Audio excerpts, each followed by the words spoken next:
안녕하세요. 쓸데없이 공부 많이 하는 언니들 슬공언니입니다. 저는 여러분의 글로벌 경제 감각을 관리해드리는 정관리입니다. 안녕하세요. 저는 여러분과 함께 경제 공부하는 최열정입니다. 네, 슬공들 지난 한 주도 잘 보내셨죠? 네. 오늘은 열정 씨가 또 나와주셨는데요. 네, 오랜만이네요. 그러네요. 네, 어떻게 지내셨어요? 저는 이제 애들이 개학을 했잖아요. 네. 방학 동안 조금 힘들었는데 개학을 하고 이제 얼굴이 폈다는 이야기를 많이 듣고 있죠. 아이들의 개학은 엄마들의 방학. 그러니까요. 네. 행복합니다. 네, 자, 오늘은 열정 씨가 또 어떤 경제 공부를 가져오셨는지 너무 궁금해지는데요. 네. 오늘은 뭔가요? 오늘은 작년 연말부터 우리나라 경제 뉴스를 듣다 보면은 핫 토픽이 하나 있었거든요. 네. 혹시 뭔지 짐작이 되시나요? 그냥 핫토픽이라고 하시면. 질문이 너무 광범위하죠. 네. 힌트를 좀 드릴게요. 네. 네.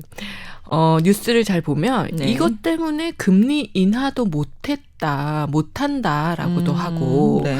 정부가 요거의 원인으로 우리 서학개미를 막 집중적으로 타겟팅하기도 했었고요. 네. 또 이제 국민연금도 정부가 좀 압박을 하고 네, 이런 사건들이 네. 좀 있었거든요. 네. 이 정도 힌트면 좀 아시려나요? 이 서학개미 얘기 나오는 거 보니까 조금 알 것 같기도 한데요. 네. 이게 혹시 환율 이야기인가요? 그렇죠. 네, 바로 고환율입니다. 네. 최근까지도 이제 경제 뉴스에 빠지지 않고 등장하는 주제가 바로 이 환율이잖아요. 네. 특히나 이제 최근에는 미국이 이란을 공습하면서 우리나라 원달러 환율이 1,500원을 넘어서기도 했대요. 장중 한때였지만. 네. 네. 이게 환율이 올랐다 내렸다 이런 소식을 매일 접하고 있잖아요. 그렇죠.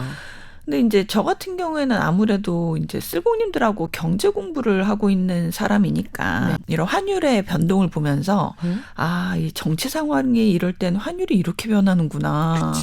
또 이 대통령의 달러 파워 공약과 실제 달러의 가치가 또 이렇게 차이가 나네. 이런 것들을 좀 생각해 보기도 해요. 아주 똑똑하게 공부하고 계시네요. 예, 아무래도 제가 좀 방송에 집중하고 있다 보니까 네. 환율을 그렇게 보게 되더라고요. 맞아요. 예, 그런데 대부분 일상에서는 미국 여행을 준비하거나 미국 주식을 팔 때 이럴 때 말고는 달러 환율을 신경 쓰는 경우가 거의 없잖아요. 맞아요. 그냥 흘려듣기가 쉽죠. 그렇죠. 환율이 이제 우리 경제 생활에 굉장히 중요한 지표임에도 불구하고 사실 이제 직접적으로 와닿는 부분이 아무래도 아니다 보니까 네. 환율 소식에 둔감해질 수 있는데요. 네.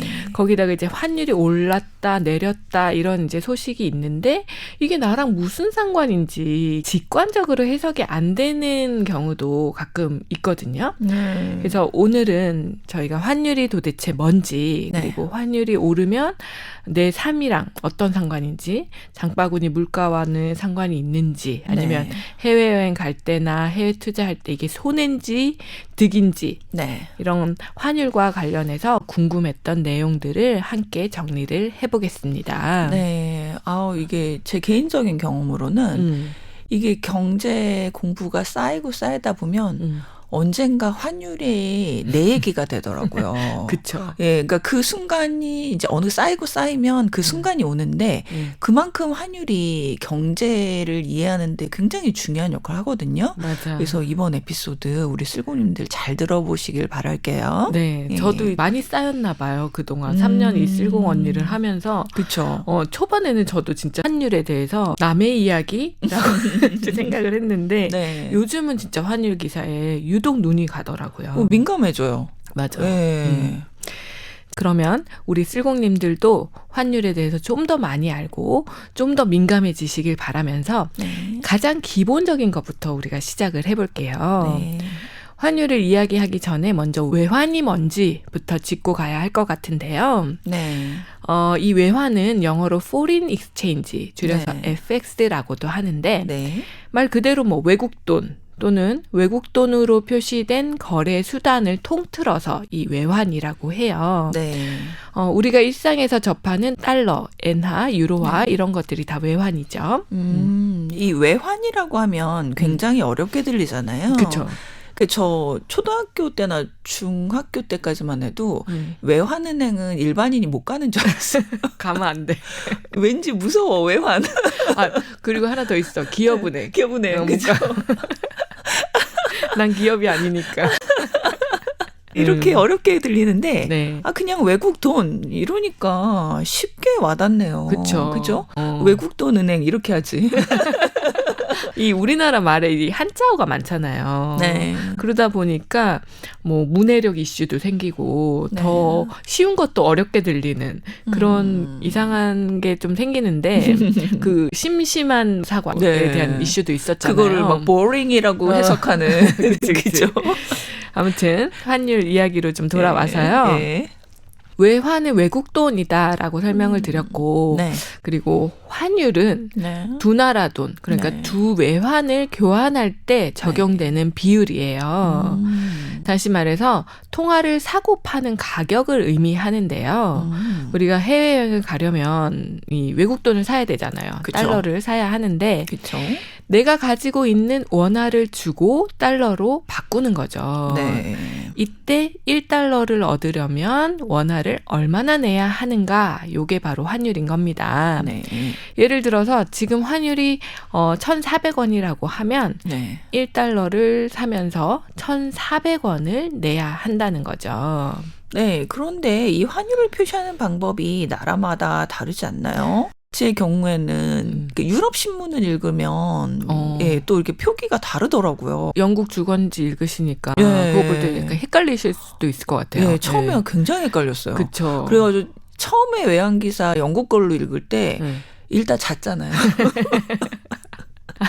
영어를 읽는데 주제도 만만치 않아. 그럴 수 있겠네요.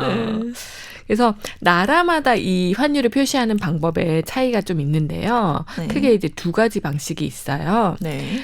첫 번째는 우리나라도 사용하고 있는 방식인데요. 자국 통화 표시 환율이라고도 하고 네. 직접 표시법이라고도 하는데요. 네. 이 자국 통화 표시 환율은 외국 돈 한 단위를 얻기 위해 우리나라 돈이 얼마나 필요한가를 표시하는 거예요. 네. 그래서 1달러는 1,400원 이렇게 환율을 표현하죠. 네. 이게 우리나라 사람들한테 가장 익숙한 방식인데요. 네. 그런데 이제 뭐 우리가 좀 전에도 얘기했지만 다른 방식으로 표시하는 나라도 있잖아요. 그렇죠.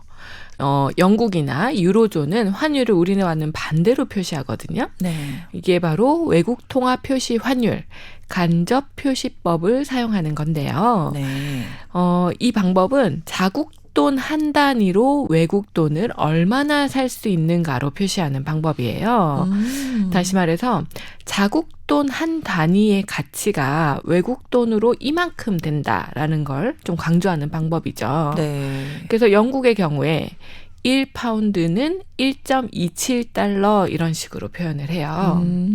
그래서 유럽 환율이 뭔가 다르게 느껴졌던 거군요. 그렇죠. 네. 근데 제가 여기서 동양과 서양의 관점의 차이가 보여요. 맞아. 나도 그 생각했는데. 그렇죠. 우리나라는 이게 남의 나라 지폐 한 장 가지려면 내 돈을 얼마나 줘야 하나. 그러니까 일단 남을 기준으로 놓고 생각하는 거야. 그치. 그죠? 근데 서양은 나를 중심으로 놓고 내 지폐 한 장으로 얼마나 외국 돈을 가질 수 있나 이렇게 생각하나 봐요. 맞아. 약간 동양 철학과 서양 철학의 차이 같기도 하고. 그렇죠. 이 환율 표시인데 또 네. 철학이 들어오네요. 그렇죠. 재밌어요. 그러네요. 이렇게 환율을 표시하는 방법이 다르면 환율이 올랐다는 말의 의미도 달라지잖아요. 그렇죠. 예. 우리나라 방식, 즉 이제 자국 통화 표시 환율에서는 환율 숫자가 커질수록 1달러를 사는데 더 많은 우리 돈이 필요하다는 뜻이니까 원화 가치, 즉 우리 돈의 가치가 떨어진다는 거예요. 반대로 가죠. 네. 반면에 외국 통화 표시 환율은 자국 통화 한 단위의 가치를 외국 통화로 표시하는 방법이다 보니까 숫자가 커질수록 자국 통화의 가치도 함께 높아지는 거죠. 이 숫자가 크다고 무조건 좋은 게 아닌 건데요. 네. 그럼 우리나라 입장에서는 환율이 내려가면 원화 가치가 올라가니까 좋은 건가요? 이렇게 물어보시는 쓸공님도 계실 것 같아요. 그렇죠. 예, 맞아요. 환율이 내려가면 좋은가요? 올라가면 좋은가요? 이렇게 물어보는 분들이 많은데 이거를 딱 꼭 그렇습니다. 그렇지 않습니다. 이렇게 답을 할 수가 없죠. 갑자기 그때 달라요. 갑자기 그게 생각나네. 정확한데요. 케바케. 그때 달라요. 이 환율은 내가 어떤 입장에 처해 있느냐에 따라서 이 오르내림의 영향이 완전히 달라지거든요. 네. 예를 좀 들어보면 해외여행을 간다거나 이 수입 식품이나 제품을 살 때는 환율이 오르면 불리하죠. 네. 내가 더 많은 원화를 내고 여행을 가고 또 물건을 사야 되니까. 네. 다시 말해서 환율이 오르면 자국 통화의 가치가 떨어지면서 물가가 오를 가능성이 존재합니다. 반면에 이제 삼성이나 현대처럼 해외에 물건을 파는 이 수출 기업 입장에서 생각을 해보면 네. 환율이 오르면 굉장히 유리하죠. 네. 달러로 받은 이제 대금을 원화로 바꾸면 네. 더 많은 수익이 남으니까요. 맞아요. 이 같은 환율 상승인데 소비자한테는 나쁜 소식이고 수출 기업에게는 좋은 소식이 되는 거네요. 그렇죠. 모든 일은 다 양면성이 있어요. 그렇죠. 네. 요즘은 주식 투자를 하시는 분들이 많다 보니까 이 주식 투자자 입장에서도 환율 변동에 관심을 가지게 되는데요. 이 환율의 오르내림이 주식 시장에는 어떤 영향을 주나요? 사실 이것도 케바케인데요. 환율이 오르면 주식 시장이 좋고 네. 내리면 나쁘다라거나 아니면 반대의 영향이다라고 네. 이렇게 또 딱 잘라서 말하기가 어렵습니다. 네. 앞에서 이제 환율이 오르면 네. 우리나라 수출 기업들의 실적이 좋아진다고 했잖아요. 네. 우리나라는 수출 기업이 좀 많죠. 포션이 네. 크죠. 그쵸. 그래서 기업의 실적이 좋아지니까 당연히 주가도 오를 수 있겠고 이렇게 되면 주식 시장에 좋은 거 아닌가요? 라고 생각을 할 수 있는데요. 네. 근데 좀 다른 측면에서 또 생각을 해보면요. 우리나라 주식시장에는 외국인 자본이 많이 들어와 있잖아요. 맞아요. 네, 환율이 계속 오른다는 건 원화 가치가 계속 낮아진다는 뜻인데 이 상황이 되면 외국인 투자자들이 걱정을 시작을 하겠죠. 아무리 주가가 올라서 이득을 봐도 나중에 원화를 달러로 바꿔서 내가 나갈 때 네. 환차손이 너무 커서 손해보는 거 아니야? 라는 네. 생각을 하게 되는 거죠. 맞아요. 네. 그래서 환율이 더 오르기 전에 팔고 나가자라는 결심을 외국인 투자자들이 하게 되면 우리나라 주가에는 악영향을 미치게 되는 거예요. 파는 사람은 많아지고 사려는 사람이 적어지니까. 네.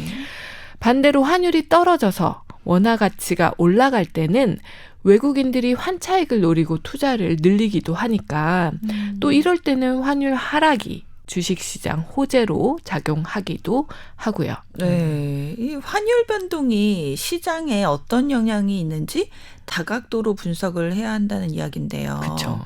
그래서 이 외환이 제일 어렵잖아요. 맞아. 그 해지, 외환 해지.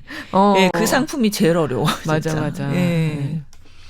예, 그럼 요즘 우리나라 투자자들이 해외 시장에도 투자를 많이 하잖아요. 그렇죠. 이 우리나라 주식이 아니라 해외 주식에 투자하는 서학개미 입장에서는 환율 변동을 어떻게 해석하면 좋을까요?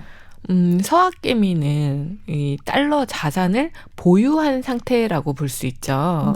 그러니 환율이 오를수록 유리하겠죠. 수출 기업과 마찬가지 포지션이다라고 생각하면 쉬워요. 근데 또 환율이 계속 오르기만 하면 신규 매수가 좀 힘들 수 있겠죠. 네. 결국 언니가 앞에서 이야기한 것처럼 환율 뉴스를 볼 때는 내 상황에서는 이게 어떤 의미를 가지나라고 깊이 좀 다방면에서 생각하는 습관을 들으시는 게 가장 좋을 것 같습니다. 네. 사실 저는 미국 주식 비중이 높아서 이 환율이 오르면 배당금 가치가 올라가겠네 이러면서 좋은데? 네, 환율이 오르면 배당금부터 환전을 하거든요. 그렇지. 네, 긍정적인 면만 보는 거죠. 사실 매수에는 불리해지죠. 달러가 맞아. 올라가면. 그렇지만 좋은 면만 보고 사는 게 좋잖아요. 그러니까 내 배당금 많이 올랐네. 긍정적인 마인드. 네.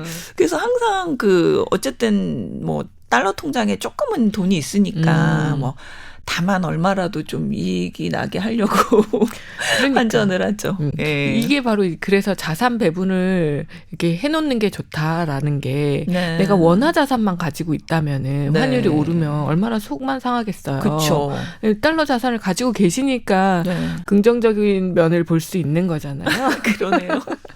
그러니까 다양한 분야에 네. 배분해서 자산을 굴리시길 바랍니다. 맞아요. 근데 여기서 이제 우리가 또 한 가지 궁금증이 생기는데요. 네.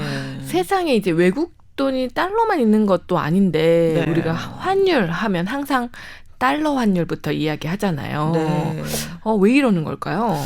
뭐 저야 공부를 쭉 해온 입장에서 답을 알고는 있지만 예, 초보 스공님들은 뭐 유로도 있고 엔화도 있는데 왜 항상 달러가 기준이 되는 거죠?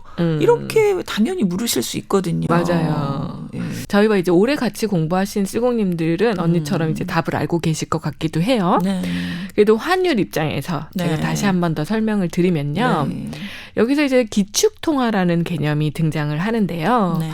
기축통화란 국제거래에서 기준이 되는 통화죠. 네. 쉽게 말해서 세계가 공통으로 쓰는 돈이잖아요. 네. 지금의 달러가 그 역할을 하고 있는데 사실 처음부터 달러가 기축통화였던 건 아니거든요. 그럼 달러가 기축통화가 되기 이전에는 어떤 나라의 돈이 이 기축통화의 역할을 했을까요? 뭐 미국이 성장하기 이전에는 유럽이 강대국이었잖아요. 그렇죠. 대표적으로 해가 지지 않는 나라 영국. 영국의 맞아. 파운드화가 아니었을까요? 네, 그렇죠. 맞습니다. 1816년에 이 영국이 공식적으로 금본위제를 채택을 하거든요. 네. 그러니까 일정량의 금의 화폐 가치를 고정시켜서 네. 화폐를 본격적으로 유통하기 시작을 한 거예요. 이후에 이제 19세기 후반에는 독일, 프랑스 등 주요 국가들도 대부분 금본위제에 합류하면서 국제 금본위제가 자리를 잡게 됩니다. 그리고 이 시기에 국제 무역 결제의 약 90%를 영국 파운드화로 했다고 해요. 즉 영국 파운드화가 기축 통화였던 셈이죠. 네. 그런데 이후에 20세기 초에 불행히도 이제 유럽 대륙에 크나큰 시련이 찾아오죠. 네. 바로 세계대전인데요. 1, 2차 세계대전을 겪으면서 금본위제는 사실상 붕괴되는데요. 막대한 전쟁 비용을 마련하기 위해서 각국이 통화를 마구 찍어낼 수밖에 없었기 때문이죠. 그렇죠. 이 금이 있는 만큼만 돈을 찍어내겠다는 게 금본위제인데, 그치. 그죠? 근데 돈이 뭐 기하급수적으로 전쟁 때문에 필요한데, 그죠? 금본위제를 계속할 수가 없었겠네요. 맞아요. 이 전쟁이 기존 국제 통화 질서까지 흔들어놨네요. 그렇죠. 이제 그러면 시계를 1944년으로 한번 돌려볼게요. 네. 이때가 이제 2차 세계대전이 막바지에 접어들던 시기인데요. 이때 전쟁이 끝난 후 세계 경제를 어떻게 재건할 것인가를 논의하기 위해서 44개국의 대표들이 미국 뉴햄프셔주의 브레튼우즈라는 작은 마을에 모였대요. 이게 바로 그 유명한 브레튼우즈 협정입니다. 이게 여담이지만 저도 예전에 이제 이쪽 공부를 하면서 네. 재밌는 사실을 발견했거든요. 뭐죠? 그게 이 협정이 브레튼우즈 협정이잖아요. 우즈. 그러니까 우즈 하면은 말 그대로 숲이잖아요. 네. 이 산속 리조트에서 열렸더라고요. 이 전쟁 중이라 보안이 중요해서 이 외부 접근이 어렵고 보안 통제가 쉬운 곳을 장소로 정했대요. 아, 그래서 오히려 이 작은 마을로 숨어 들어간 거였구나. 네, 일부러.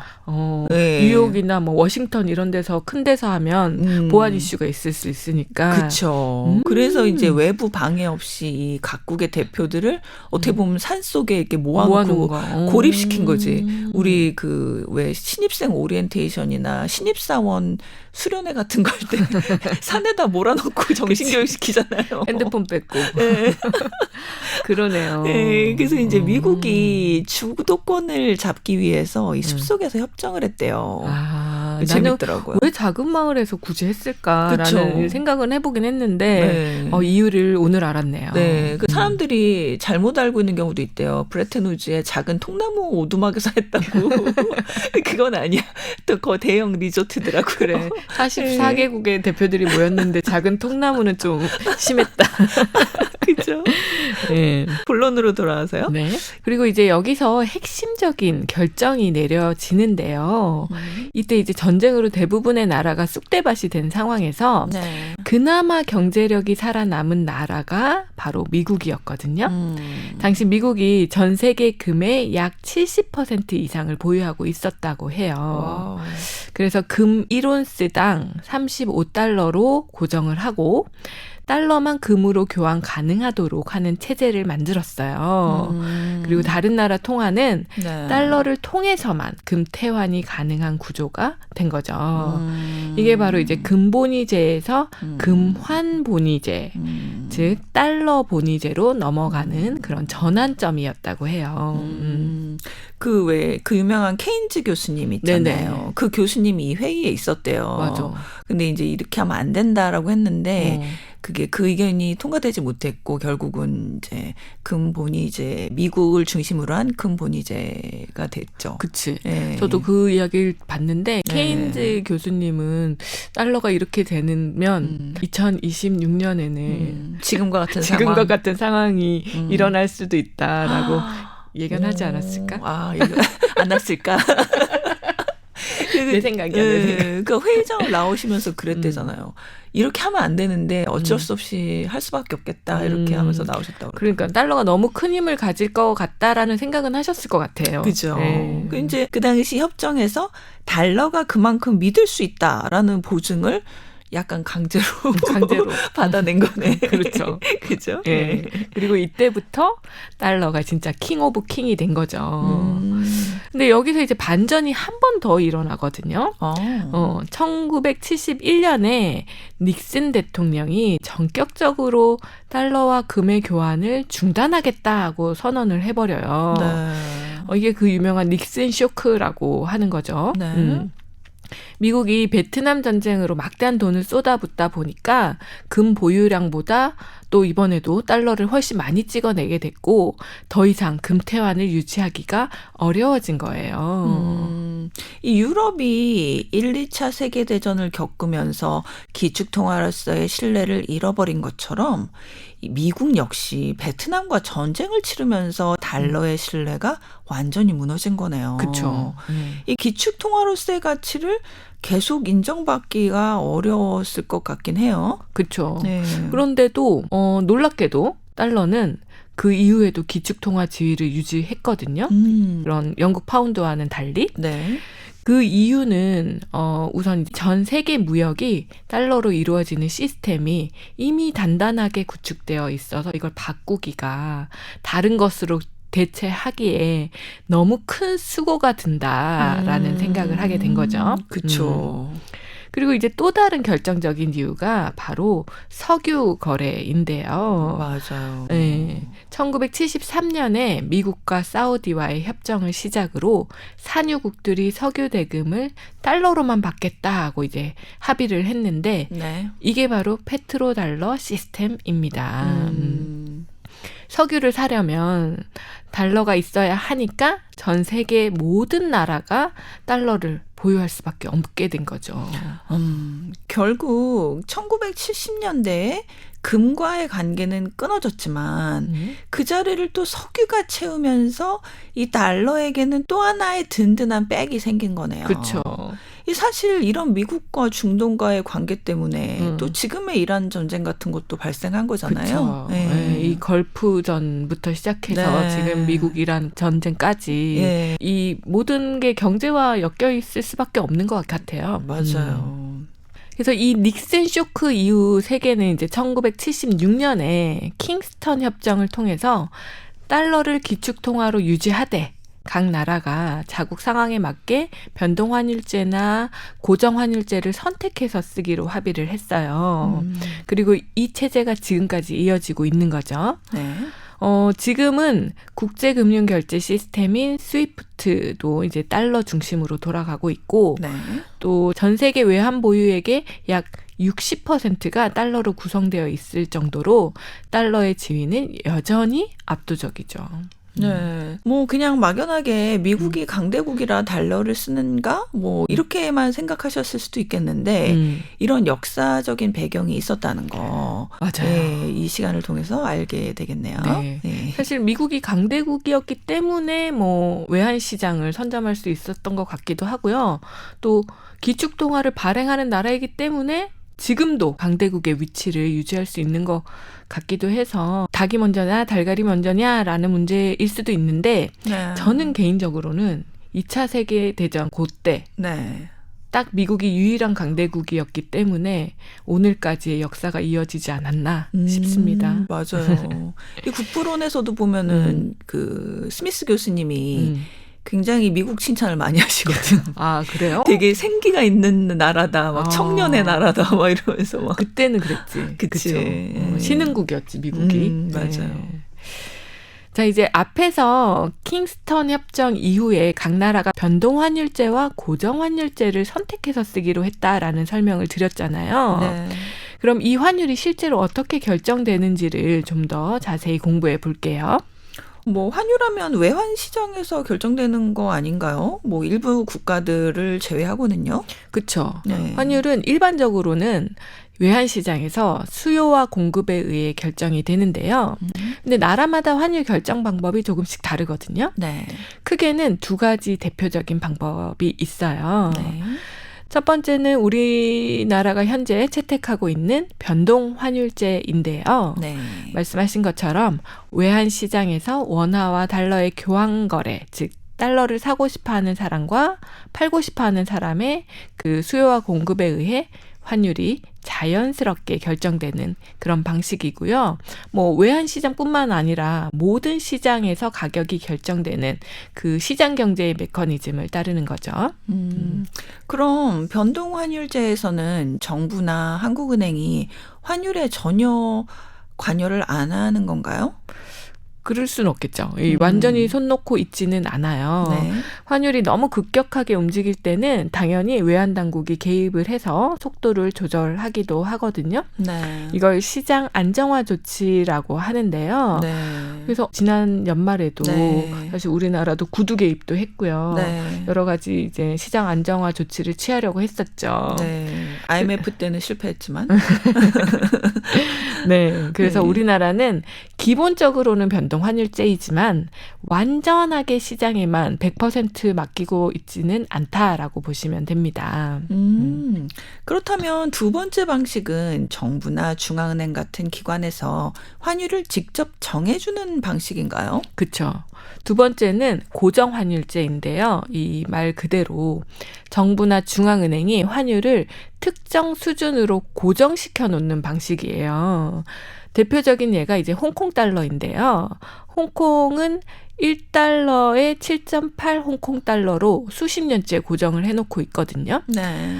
이걸 이제 페그제라고 하는데요. 네. 달러에 홍콩 달러를 못 박아 놓는다라는 네. 그런 의미로 단일 통화 페그제라고 해요. 그래서 홍콩에서 외국 기업들이 사업을 편하게 하잖아요. 그치. 달러가 안정돼 있으니까 맞아요. 환율이. 그래서 근데 와 수십 년째 고정은 조금 놀랍긴 하네요. 그렇죠. 이게 굉장히 어려운 일이긴 하거든요. 네. 그렇지만 가능은 합니다. 이렇게 이제 고정 환율제를 유지를 하려면 일단 엄청난 외환 보유고가 필요해요. 그렇죠. 다시 말해서 환율을 인위적으로 고정시키려면 그 나라의 외환 당국이 계속 시장에서 달러를 사거나 팔면서 환율을 조정을 해야 하는 거거든요. 홍콩이 그걸 유지할 수 있는 건 외환 보유고가 워낙 풍부하기 때문이겠죠. 그렇군요. 그리고 완전히 고정도 완전히 시장에 맡기지도 않는 중간 형태도 있어요. 이게 관리 변동 환율제 네. 두 단어를 합쳤죠. 네. 혹은 이제 복수통화 바스켓 제도라고 하는데요. 네. 대표적인 예가 중국 위안화예요. 중국 위안화는 달러, 유로, 엔과 같은 여러 통화를 섞어서 만든 바스켓을 기준으로 기준 환율을 정하고 그 기준 환율에서 일정 범위 내에서만 환율이 움직이도록 관리를 하고 있습니다. 중국은 환율을 완전히 시장에 맡기지는 않고 정부가 어느 정도 컨트롤하고 있는 건데요. 그렇죠. 그래서 이렇게 중국 정부가 너무 관여하니까 이 미국과 중국의 환율 전쟁이 한때 극으로 치닫은 적도 있었잖아요. 맞아요. 무역 전쟁 당시에 네, 그죠. 수출 맞아요. 많이 하려고 막 환율 막 떨어뜨렸잖아요. 그렇죠. 예. 사실 완전히 시장에만 맡기는 나라는 생각보다 많지 않아요. 이 정도의 차이가 있을 뿐이지 대부분의 나라가 어느 정도는 환율에 개입을 하고 있거든요. 맞아요. 그래서 이제 미국이 환율 조작국을 발표하는 것도 이런 이제 맥락 때문이죠. 환율 하나가 물가, 뭐 수출, 금리 등 경제 전반에 미치는 영향이 워낙 크기 때문에 사실 그냥 두고 보기에는 어려움이 있죠. 예, 그래서 이제 아까 말했던 것처럼 과거에 무역 전쟁 당시 중국을 타겟으로 해서 환율 조작국 발표를 했던 기억이 나요. 그렇죠. 그런데 변동 환율제, 고정 환율제 모두 달러 대비 환율이 결정되는 방식인 거죠. 그렇죠. 예, 저 얼마 전에 일본 여행 갈 때도 원 대비 엔 환율을 확인하고 환전했거든요. 네. 또 이런 환율은 또 어떻게 정해지는 건가요? 그렇죠. 궁금하죠. 사실 원달러처럼 직접 거래가 활발한 이 통화의 커플은 시장에서 바로 환율이 형성이 되는데요. 네. 우리나라의 경우에 원달러가 대표적이고요. 또 교역량이 큰 원 위안화도 직거래 시장이 따로 운영되고 있어요. 반면에 이제 원엔이나 원 유로처럼 네. 직접 거래가 활발하지 않은 통화 커플은 달러를 중간 다리로 삼아서 계산을 해내는데요. 네. 이렇게 만들어진 환율을 재정 환율이라고 해요. 예를 좀 들어보면 지금 원달러 환율이 1,400원이고 네. 그리고 달러 엔 환율이 1달러에 150엔이라고 하면 네. 1,400원으로 1달러를 살 수 있고 그 네. 1달러로 150엔을 살 수 있다는 얘기잖아요. 네. 그래서 계산을 해보면 네. 결국 1엔이 약 9.3원이 되는 거죠. 이렇게 이제 달러를 매개로 계산을 해서 만들어진 게 바로 원엔 재정 환율인 거죠. 그렇군요. 네. 그러니까 제가 일본 여행 전에 확인했던 원엔 환율도 사실은 달러를 기준으로 자동 계산된 값이었던 거네요. 그렇죠. 이 달러가 기축 통화이다 보니 결국 대부분의 환율이 달러 중심으로 연결되어 있는 거군요. 맞아요. 달러 환율이 움직이면 원엔, 원 유로 같은 재정 환율도 덩달아 같이 움직이게 되는 거고요. 이 환율이 단순히 돈 바꾸는 그런 비율이 아니라 나라 네. 경제 전체 그리고 이제 달러라는 중심축과 연결이 되어서 마구 왔다 갔다 하는 겁니다. 그래서 달러 환율부터 봐야 되는 거군요. 맞아요. 오늘 이제 환율의 기초를 함께 공부해 봤는데요.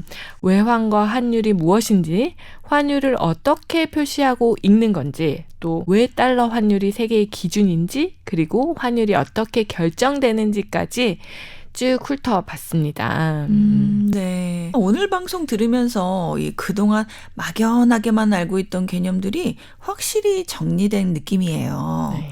특히 파운드화에서 달러로 기축통화가 바뀌는 과정, 이 브레튼 우즈에서 닉슨 쇼크까지 이 흐름이 정말 흥미로웠어요. 그렇죠. 네. 환율 이 개념 얘기만 하다 보면 좀 지루할 수 있는데 네. 이렇게 역사 얘기가 섞이면 네. 좀 더 흥미롭지 않나요? 저만 그런가요? 맞아요. 약간 스토리텔링이 있잖아요. 맞아요. 그래서 재밌어요. 네. 그래서 오늘 환율의 많은 부분을 다뤘지만 네. 사실 아주 기초적인 것이고 진짜 핵심 질문들이 아직 많이 남아있죠. 네. 외환시장에서 결정되는 환율이 대체 왜 이렇게 오르내리는 건지 네. 그 원인이 뭐 금리 때문인지 물가 때문인지 네. 아니면 진짜 정치적인 이유 때문인지 이런 것들을 다음 시간에 외환시장과 환율을 움직이는 5가지 원인이라는 주제로 좀 더 자세히 파헤쳐 보겠습니다. 와, 굉장히 어려운 주제들인데 네. 예, 기대되네요. 아, 제가 잘 설명해 와야 될 텐데요. 네. 아, 이번 에피소드도 열정 씨의 마스터피스 중에 하나가 될 것 같은데요. 그 중요한 에피소드들 몇 개 있잖아요. 네, 금리 채권이랑 뭐 이런 금리랑 거. 이런 거. 그죠? 환율도 좀 길게 할 것 같기는 해요. 한 3부까지. 기대됩니다. 네. 이게 초보 실공님들이 참 좋아하시더라고요. 아, 그래요? 예. 한 달이 좀 길게 느껴질 것 같아요. 아. 그러니까 이게 3부작까지 끝내려면 네. 한 분기가 지나가는 거잖아요. 아, 그러네요. 여름이 오겠네요. 네, 그 뒤에는. 맞아요. 근데 또 네. 준비하시는 분 입장에서는 또 시간이 꽤 걸려요. 그죠? 맞아요. 네, 네. 생활을 하면서 해야 되기 때문에. 그리고 또 네. 환율 이 주제가 좀 어렵거든요. 저한테도. 네. 그러다 보니까 공부도 많이 해야 되고 해서 음. 한 달이 짧게 느껴질 만큼 열심히 공부해 오겠습니다. 아, 감사합니다. 쓸공님들 오늘도 함께 해주셔서 감사드리고요. 네. 이 환율처럼 어려운 주제도 이 나누어서 차근차근 공부하면 내 것이 되잖아요. 그렇죠. 네, 그래서 이처럼 어려운 일들을 작게 나누어서 이 차근차근 해결해 나가시는 한 주가 되시기를 바랄게요. 네. 다 같이 쓸공합시다.